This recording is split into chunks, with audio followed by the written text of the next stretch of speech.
What's up, guys? Welcome to your 74th Android tutorial for the Young Buck, also known as the New Boston, or Bucky. What we're going to do now is I decided to do a few more graphics ones just because on my channel a lot of people have been wanting to do game stuff and graphics and all that good stuff. So what I'm going to do is basically nothing too new, but we're going to kind of review, and this is what our application finished product is going to do, is basically when you click, it starts and it creates a bitmap right at our starting point, and as we hold down our mouse we let go, and it also does another plus right at our end point. So that can be kind of useful to see how, like, you know, if you're launching this ball, we can get those 2 points and use the velocity to, you know, launch the ball a certain speed over time. So that's essentially what we're gonna get to. Yeah, I just wanted to show you guys the end result before we actually get into it. So you guys can kind of follow along. And what we're going to do is we're going to set up some more float variables. SX for starting X point, SY for a starting Y point, and then FX for a finishing X point, and FY for our finishing Y point. And again, all we're going to do is just kind of set those all equal to be 0 right at the beginning, because we're going to kind of use the same layout here. So let's do that real quick. Thought that'd be a shortcut, but it really wasn't that much of a shortcut there. So nothing new yet, but basically I want to show you guys what we can do with a motion event, because we did kind of use it, but we didn't really get into too much. So what we're actually going to do now is set up our bitmap first. So let's scroll down to where we set up our first bitmap called test.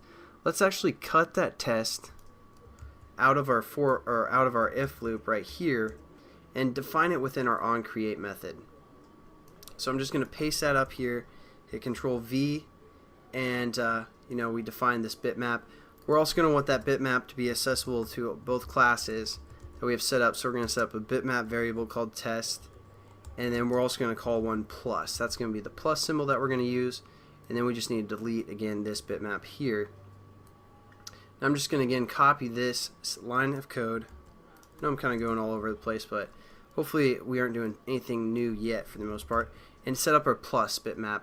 All we have to do now is change the resource here to our plus image that we have in our drawable folder. So there we go, we have all our bitmaps and all of our initial points set up. Now let's go back into our onTouch method. And this is where we're going to kind of define, you know, our X and our starting X and our starting Y. But first what we're going to do is we're going to use a switch and case, which again we're familiar with. We're going to get kind of the information from what type of motion event it is. So we're going to say switch, and then we're going to say event, because again that's the motion events that's being passed in. We're going to hit dot get action, and that's going to tell us what kind of action's happening at the current moment, because we have this as true, so it's going to keep looping through for pretty much every moment. And then we just need to do a bracket as well and set up our cases. So we're going to say case, and then we're going to refer to the motion event class, and then we can hit dot, and we have the events that can happen. So down is right when we first click. So what we're going to do within this case, we're going to set up our starting X, our start X, and then it's just going to be again equal to event dot get X.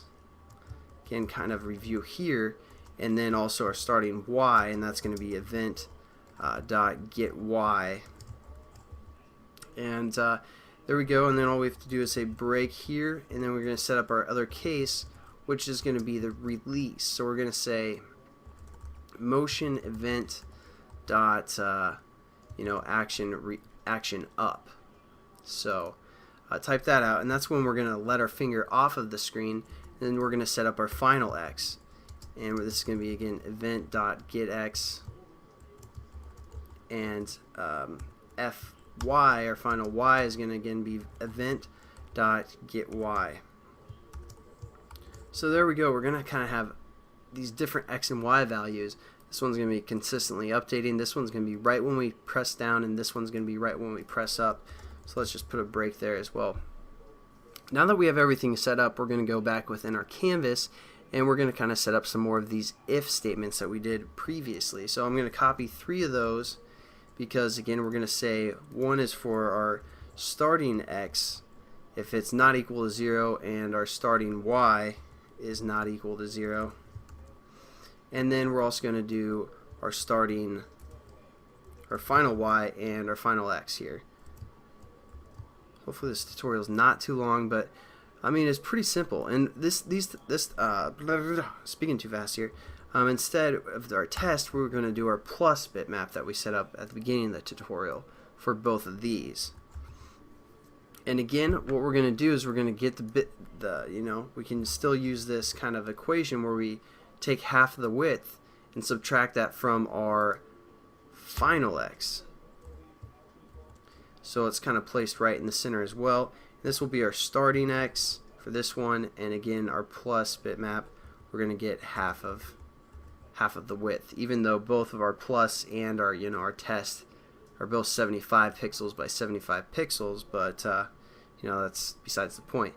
And then again we say starting x and starting y, so we're going to say starting y minus plus half the height as well, and then we're going to do our final y, and again minus half of the plus height. There we go. We're done. Basically this tutorial mainly just went over the different types of motion actions that we can get. Again, we use the switch case to get the action of what type of event it is. We set up the cases to be either down or up. And then when we save it and hopefully run it, we won't get any errors. It's a pretty quick tutorial, but hopefully you guys are starting to understand the graphics and understand just Java in general if you guys are new to that as well. This probably isn't the prettiest way to code, but it's gonna work for us, so that's fine. And then the next tutorial will actually use those points to kind of animate something. Maybe, I don't know, but see, we get our starting point when we first click, we're still pressed down on the screen, and then when we release up, there's our other plus, which is also right in the center. So hopefully you guys like that tutorial. It's pretty simple, pretty quick, and you guys learn about motion events. I gotta go. Peace.